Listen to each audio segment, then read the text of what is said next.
Okay, well, it's super exciting to be doing this. I'm going to share my screen in a minute. I've got a PowerPoint presentation for you. I hope you're not just sick of PowerPoints. What I want to kind of preface this with is saying that I'm currently beginning to write a book about bioregioning. And a lot of the ideas that you'll see in the presentation are informing the book. So I don't think any of the ideas are fully formed. They're all musings, but I present them to you in that spirit. They're kind of points for discussion, or maybe to spark your own imaginations or things to think about in the future. Okay, so let's go. I am going to share my screen. There we go. There, can you all see that? Yes, looking good. Okay, fabulous. Yeah, so I'm part of the Bioregional Learning Centre. We formed it about 4 years ago now.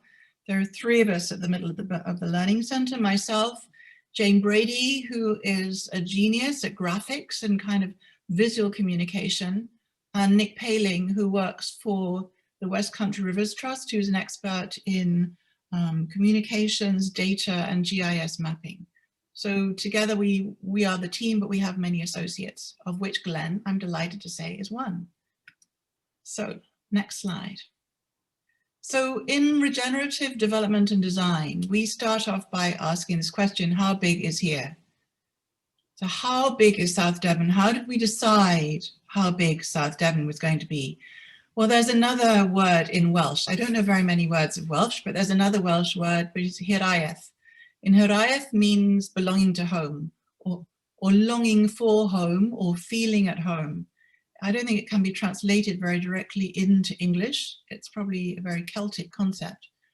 So when we started thinking about our bioregion and how big it was, we wanted to really feel that we were at home in it, and that we would know when we crossed the boundary out of our bioregion that we were in a different place. And how would we know that? So how would we know that when there are no political boundaries here? They're all geographical boundaries. We're bounded by water.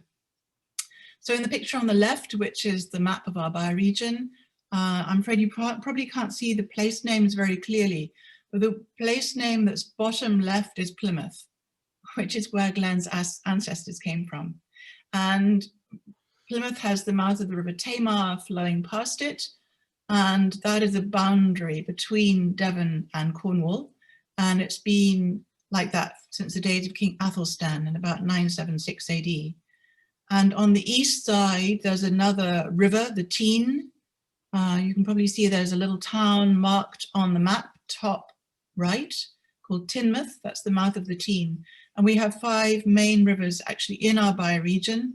They all rise on Dartmoor and they flow south to the sea. And we reckon we know when we cross over the eastern boundary, we have to go up a big hill called Haldon Hill. We come down to our county town, which is Exeter, and we're in East Devon.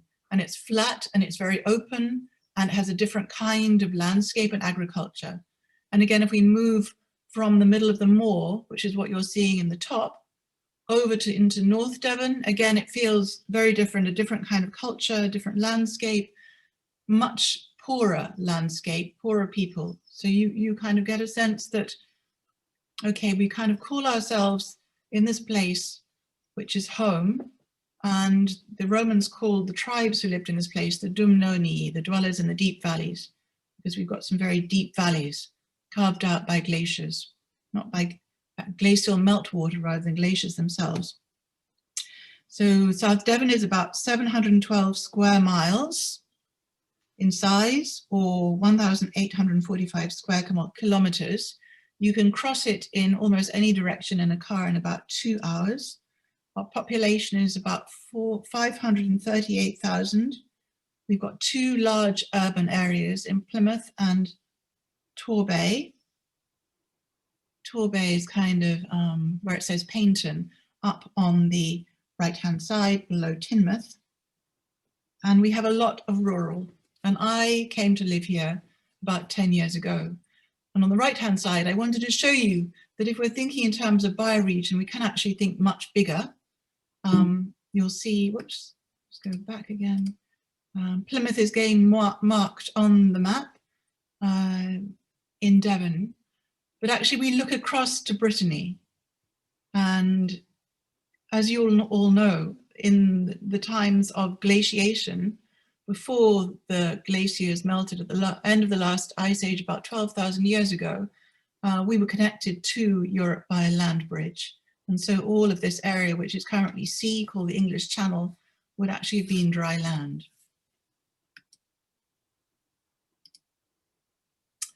So I'm sure you've all seen this graphic. This is planetary boundaries from the Stockholm Resilience Centre. And I wanted to put it in here because it gives us the imperative for our work, or one of the imperatives for our work, which is to understand that we live within boundaries, within planetary boundaries, within cycles, within flows, and within systems. And that paying attention to what's happening to these systems not only helps us see where we are in our places, but it also shows us what agency we have to shift our systems. So biosphere integrity is clearly shooting over the limits in a dangerous way, as is biogeochemical flows of potassium and nitrogen. And of course, a bioregion gives us this sense of being bounded. And one of the theses I'm working into, or just ideas really, are that this sense of boundedness helps us feel more secure and able to think more clearly and take action. And as all of you will know, because you've been studying definitions of bioregions, one of the key definitions of a bioregion is its coherence. So it has coherence of geology, geography, landscape, rainfall, land use, flora and fauna, and so on, as well as coherence of human culture. And I'm beginning to think that actually that sense of coherence, or inhabiting that coherent space, helps us think in a more coherent way. So I've woven my story into this story because, of course, ideas don't come from nowhere. Ideas come from our lived experience of place as much as anything else. And I want to kind of show you the cluster of ideas that brought me to the space of wanting to create the South Devon bioregion, and then the ideas that underpin bioregioning, which you may already have covered, but it's important for us in South Devon just to kind of name what they are and show you how the different ideas that we've clustered together bounce off each other and are giving rise to the way in which we work. So many years ago, I was an archaeologist. The photographs on the left-hand side, 2 photographs, are from 1976. I was a student at Exeter University, so this is the county town of Devon, so I got a long connection to Devon, and I'm part of a Cambridge University team that's digging possibly the most important Neanderthal site in Northwest Europe. And I'm here, top left, carrying the bucket of, I don't know what, probably earth, and Professor McBurney, who is the Cambridge professor who led this dig, is standing down, leaning on the scaffolding. And in the middle picture, you get a shot that kind of is looking down into this cave. And on the right-hand side, you've got a view from the sea of this cave. So of course, when Neanderthals were living there, which was from about 250,000 BC to about 40,000 BC, the sea level was not there. The sea level was way lower. The Neanderthals were looking out over this vast plain, which no doubt had a river in the middle of it and separated our part of the continent from the continent of Europe. And they would have been, from this vantage point, watching the big game move across the plain. And by big game, I mean woolly mammoth and woolly rhinoceros and species like that. We know that because we found their bones in the cave, and I dug up the tusk of a small woolly mammoth, much to my excitement. And these people, in a sense, lived bioregionally. They were nomadic. We don't think that La Côte de Saint-Brelade was actually inhabited as such. It has evidence of fire in it. There's evidence of kill of big animals, of bones stacked together, possibly for building shelters or for making tools. There's evidence of flint knapping. And we know that the flints that they collected came from about 20 kilometers away. This was probably a site for processing food and also for storing food, because the winters here were very cold.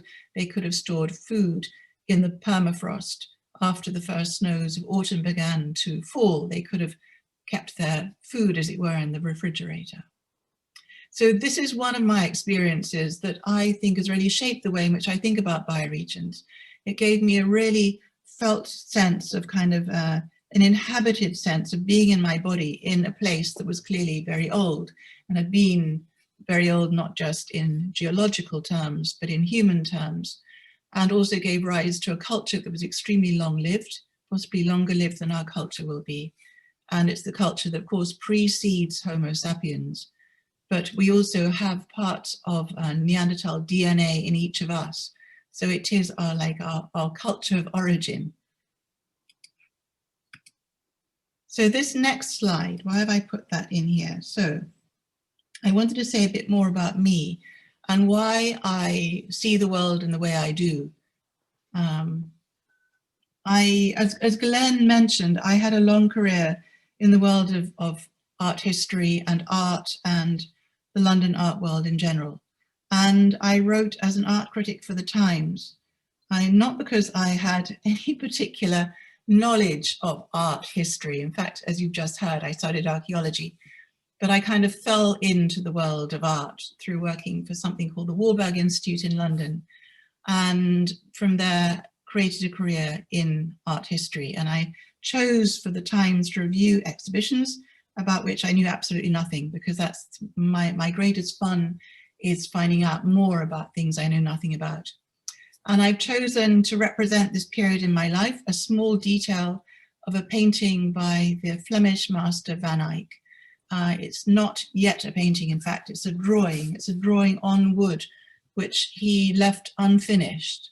And what has always fascinated me about this picture is that it's both an interior and it's an exterior.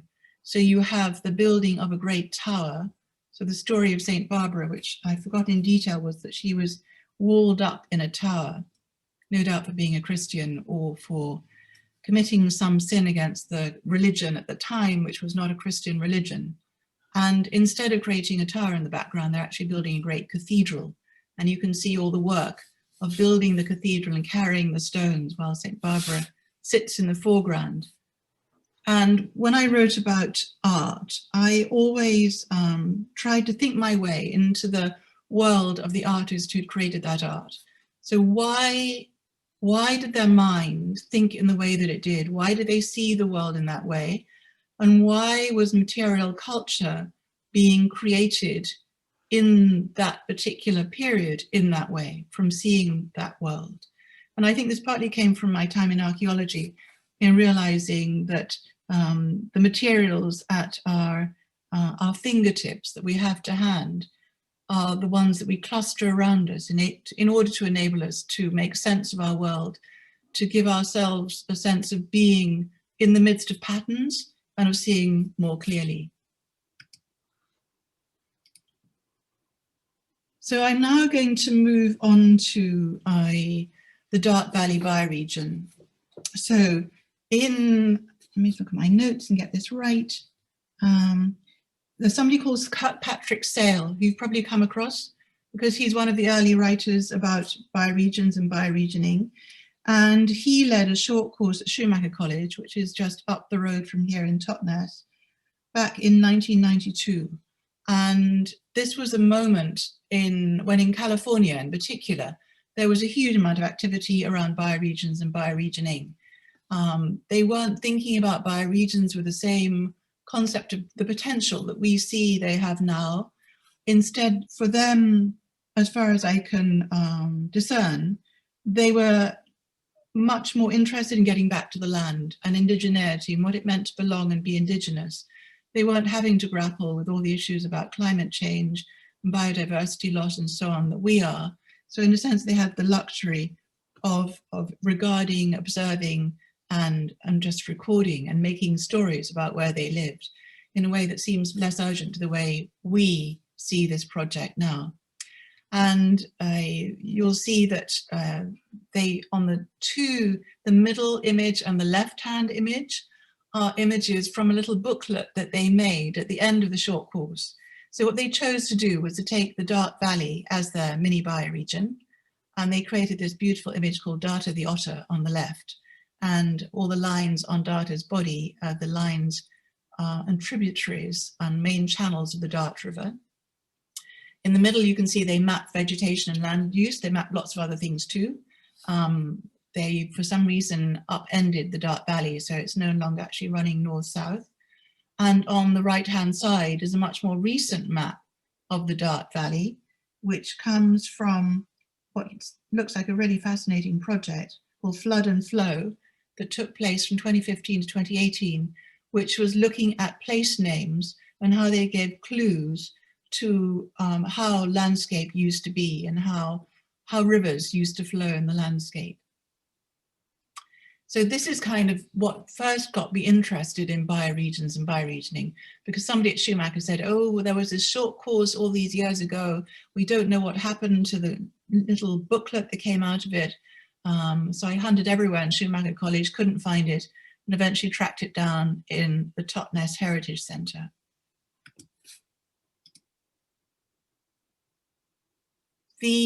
This is kind of what the Dart Valley bioregion looks like. I wanted to give you a sense of the lie of the land. So this is kind of what they were mapping in that short course at Schumacher. Here we are standing on the high moor of Dartmoor, looking down to the sea. The horizon is the sea. And as you can see on the upper half, if you like, of the photograph, or the foreground, you've got lots of moorland. It gives way to kind of green rolling fields, and then eventually it ends up at the coast. And of course, our bioregion is bigger than this. It has at least 5 watersheds in it, but the landscape is more or less the same. It more or less looks like this. And within our bioregion, we have nested ecosystems and overlapping sheds. And in the early days when we were starting our bioregional project, we talked a lot about sheds like food sheds, water sheds, energy sheds, fiber sheds, and so on. And in fact, are still working with the concept at least of fiber sheds and food sheds and water sheds.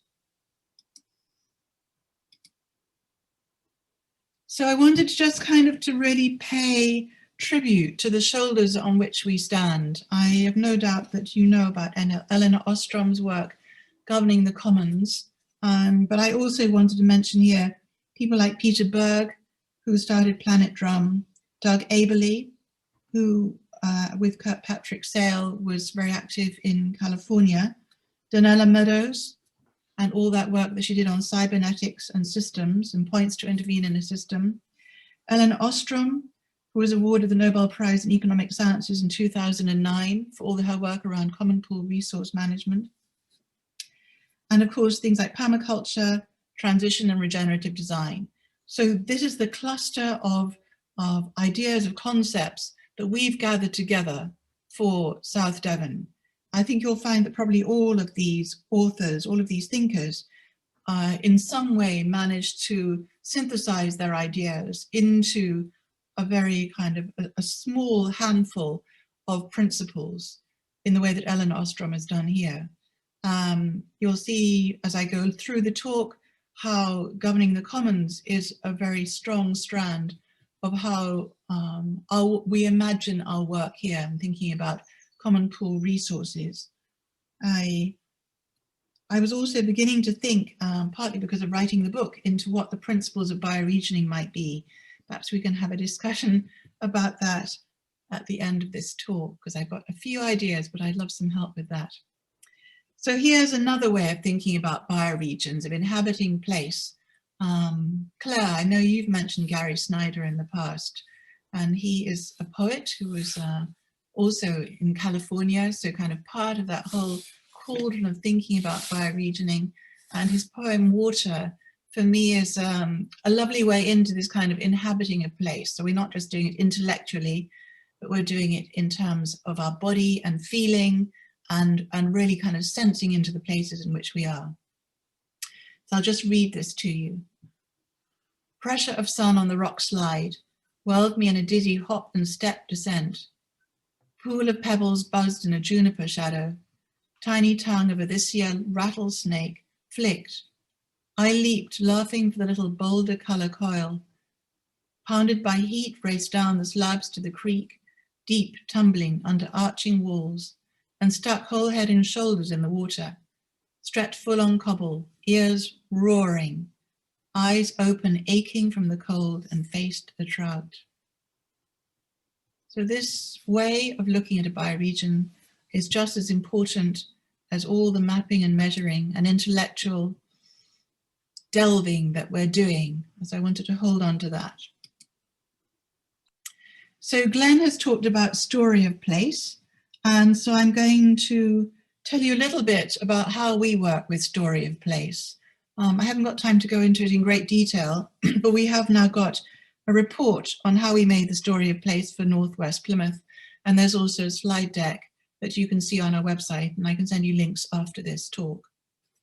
So when we make story of place, the way that we do it is to, starting in deep time, in geological time, build up a whole timeline of history, of geological history, of social history, of all sorts of different kinds of history for a place. And we look for patterns. So we layer up all these different ways of exploring a place.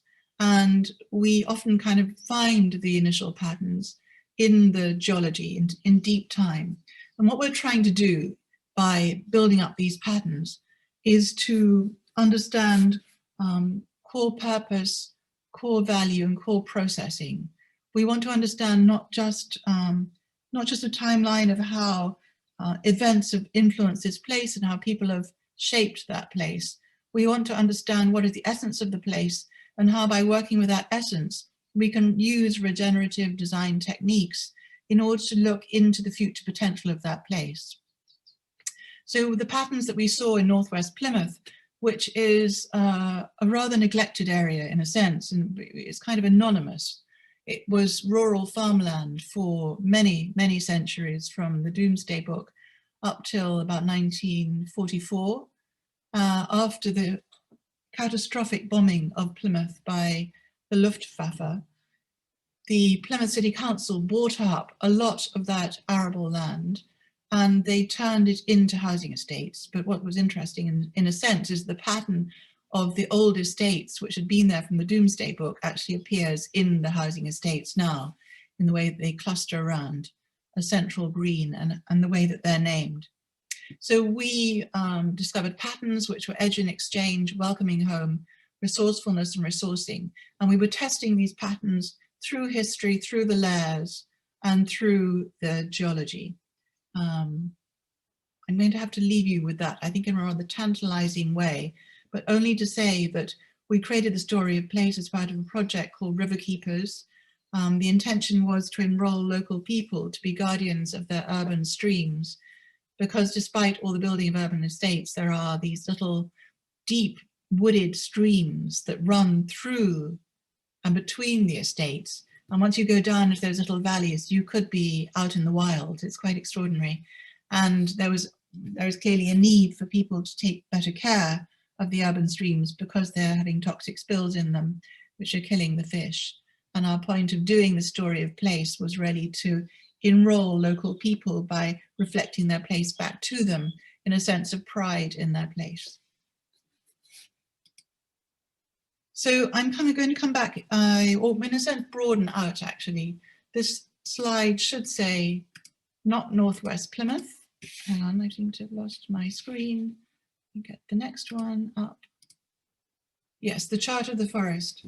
So just a very quick snapshot of the story of place for South Devon. So I've already made mention of the work of Eleanor Ostrom and the governance of common pool resources, which the way that she wrote about them and the research that she did were things like water systems, the Moorish water irrigation system in southern Spain, or the collective farming of fields of wheat in Japan, in the sense that these were commons that were collectively owned and that there were rules for governing the commons. And one of the rules, which you probably saw on the slide, which I put up there, is a sense of boundedness and who's in and who's out.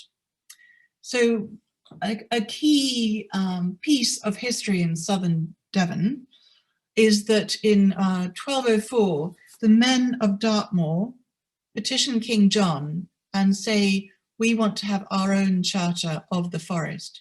So the forest is not quite what we think of it today. It's not just a large wooded area. The forest means the hunting ground of the king. And King John had annexed the whole of Devon to become his hunting ground. So not surprisingly, the people of Devon were a bit fed up because it meant that they didn't have access to the land. They couldn't exercise commoners' rights on the land. And commoners' rights, as any of you know from reading Magna Carta, and the part of Magna Carta that talks about the Charter of the Forest, and that part dates to 1217, is that commoners have rights to go into wooded areas or into the forest. They can gather honey, they can pasture their pigs there, they can collect wood for firewood, they can mend their carts with wood from the trees and so on. And so the men of Devon petition King John. He says, okay, if you give me a large amount of money to swell my war chest, I will give you a charter. And the charter that he gave them rights for mining tin on Dartmoor and for cutting peat in order to smelt the tin. And this was a kind of prototype for the Charter of the Forest that find its way into Magna Carta. And when we think about bioregions and where we are now, this management of common pool resources in the sense of water or soil or air or seeds, just to give you some examples, I think is becoming more and more important. And much of the work that we've been doing around water is thinking of ways in which civil society can play a role in the governance of water. So we've actually made a charter for our part of our River Dart in Devon, which gives rights to our river. And this is what you can see here. So the whole idea of a charter emerged partly from Ellen Ostrom's work. It emerged from the community charter that we made for Falkirk in Scotland, which in a small way helped to bring about the ban on fracking in Scotland. And so you can see on the left a conversation of the South Devon Catchments Partnership about the River Dart, about what's working, what's not working, with lots of different stakeholders gathered around. There are people from kayaking clubs, there are fishermen, there are people from the Environment Agency, from Plymouth University, a whole range of people talking together, and we're facilitating that meeting. And then you'll see on the right-hand side, the top half of the charter that we made for part of our River Dart. It's giving rights to the river. And we, as citizens of that place, we uphold those rights. So this is kind of working into a very contemporary idea of the commons. So we have been laying out a roadmap for a bioregion. I'll talk about the learning journey in a minute. But essentially, when people say to us, well, how do you imagine change can actually happen in a bioregion in such a way that it gathers collective will and it has real impact? How do you do it so you bring many different stakeholders together? And this is what we are testing out. We don't know that it's actually going to work. We think it probably will work, but anyway, this is what we're working through at the moment. So Glenn has talked a little bit about the learning journey. I'll say more in a minute, which happened in 2019. Since then, we've created a core team of people from lots of different kinds of sectors. And the core team are the champions, if you like, of climate resilience. They're the people who are leading on sustainable fishing or sustainable farming or reforming planning or doing social enterprise work in Plymouth, or whatever that might be. We want to support those champions. They're not just gathered around us. They're sitting in our bioregion because we all care very deeply about the future of South Devon. We also think we need a big conversation. What has swum into view over the last few months is creating a donut for Devon. I think you've all looked at Kate Raworth's donut economics and the metrics that are involved there, with the outer ring being the Stockholm Resilience Centre's planetary boundaries, and the inner ring being some of the Sustainable Development Goals from the United Nations, and the idea that there are thresholds and boundaries. Well, there's a lot of enthusiasm in Devon for making a Devon donut, and Bioregional Learning Centre is leading on that.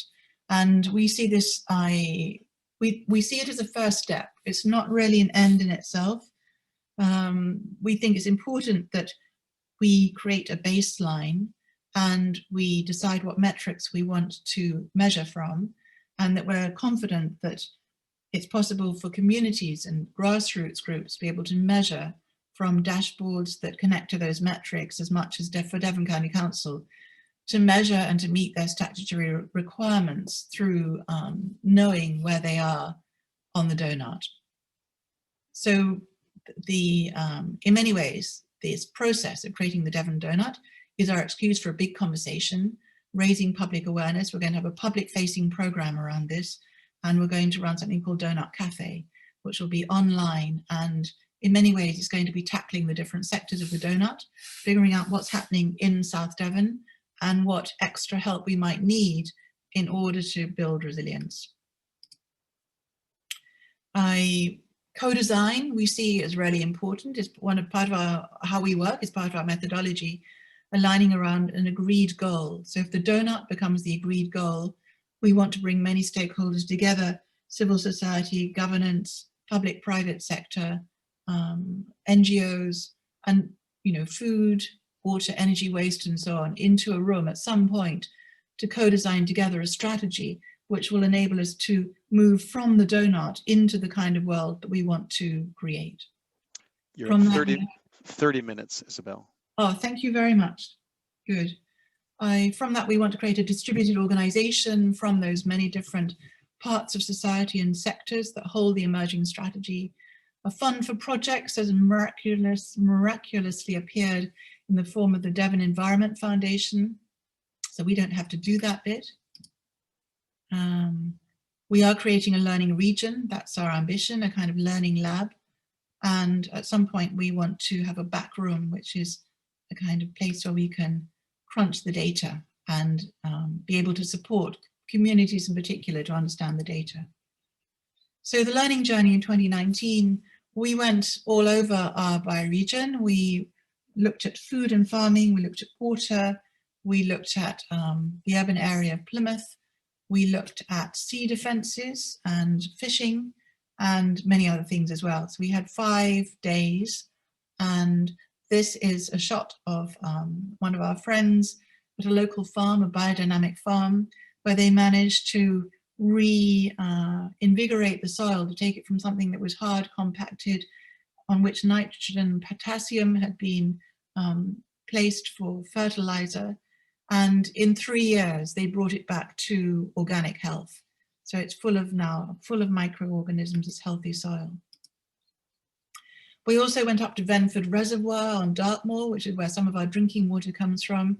And David Smith from Southwest Water, our local water company, and Nick Paling on the right-hand side, who is part of Bioregional Learning Centre but works for West Country Rivers Trust, are showing us a map of the drinking water system, which the public isn't for some reason normally allowed to see. Sorry, now I don't know how to go backwards. Let me go backwards again.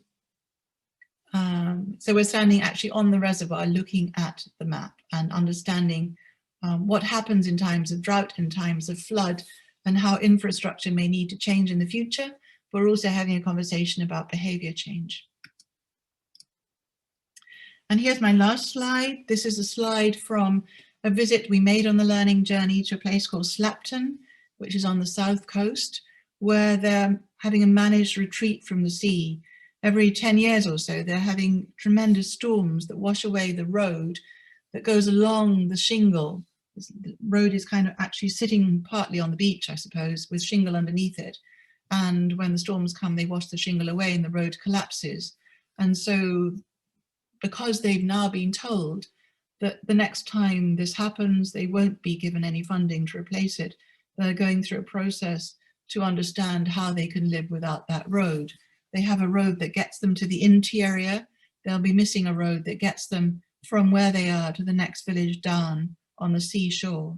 And they're looking at the advantages of this. And I love this. I love putting this as my last slide, because preparing for the future, the journey continues, is very much the message that we are exploring with the South Devon bioregion. So that is the end of my talk. I'm going to exit. Oh, Isabel, thank you so much. What wonderful, rich information, and it's just completely fits so beautifully with the work that we're talking about. So let's open this up. We have some time for some good dialogue, some questions. So we can do it in one of two ways. If you'd like to put questions in the chat, go ahead and do so, and I can read those. But if you'd like to also just unmute and offer a question to Isabel, or a thought or a comment, the floor is open.